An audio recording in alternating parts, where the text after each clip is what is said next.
Allier la musique, l'histoire, la passion et le business. Voici le concept du Mad Guitar Shop. Ce showroom recherche, répare, puis revend ou expose des guitares d'exception. On a ? Je vois bien. Le concept, c'est simple, c'est tout le monde est le bienvenu sur rendez-vous, parce qu'on ne peut pas avoir 10 000 personnes en même temps. Et parfois, comme je te le disais, on a des artistes qui viennent et qui sont plutôt... les mecs choisissent aussi leur guitare, ils sont passionnés comme nous, donc ils ont besoin de calme. Et voilà, acheter une nouvelle guitare, c'est un peu comme acheter un nouveau jouet quand t'es enfant. C'est toujours le prochain qui est ton idéal, en fait. Mais ce qui m'a vite passionné, c'est les guitares d'artistes. Donc les guitares ayant appartenu aux artistes, parce que quand tu es artiste, ta guitare, c'est le prolongement de toi-même.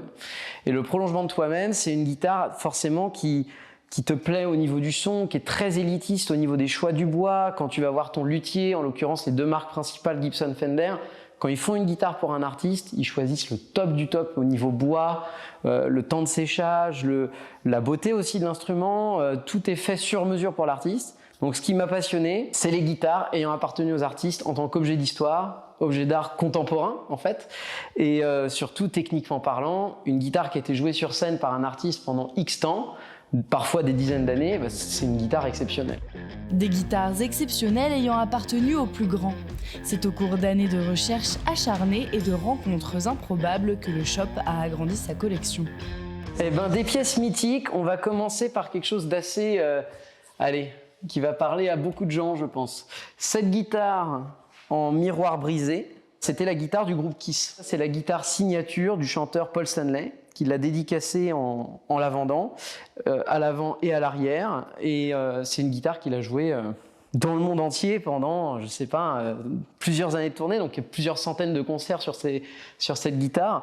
Et si elle pouvait parler, à mon avis, elle aurait de sacrées histoires. Celle-ci, c'était la guitare avec laquelle les Red Hot Chili Peppers ont tourné le clip Can't Stop. Donc la chanson Can't Stop que tout le monde connaît, si tu vas sur YouTube, c'est cette guitare que tu vois dedans. John Frusciante, le guitariste des Red Hot Chili Peppers, a enregistré le clip vidéo Can't Stop avec cette guitare.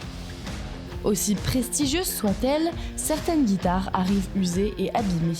Le Mad Guitar Shop possède aussi un atelier de restauration. Là, je suis en train de couronner des frettes. Je répare, je restaure, j'entretiens des guitares pour le shop.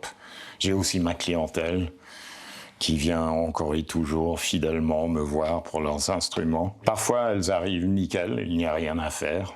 Et parfois, il faut les rendre jouables. Parce que souvent, ce sont de très vieilles guitares qui ont appartenu à une star à un moment, mais qui souvent ont été mis de côté, délaissés depuis des années, voire des décennies. Et pour les remettre sur pied, il y a souvent du travail.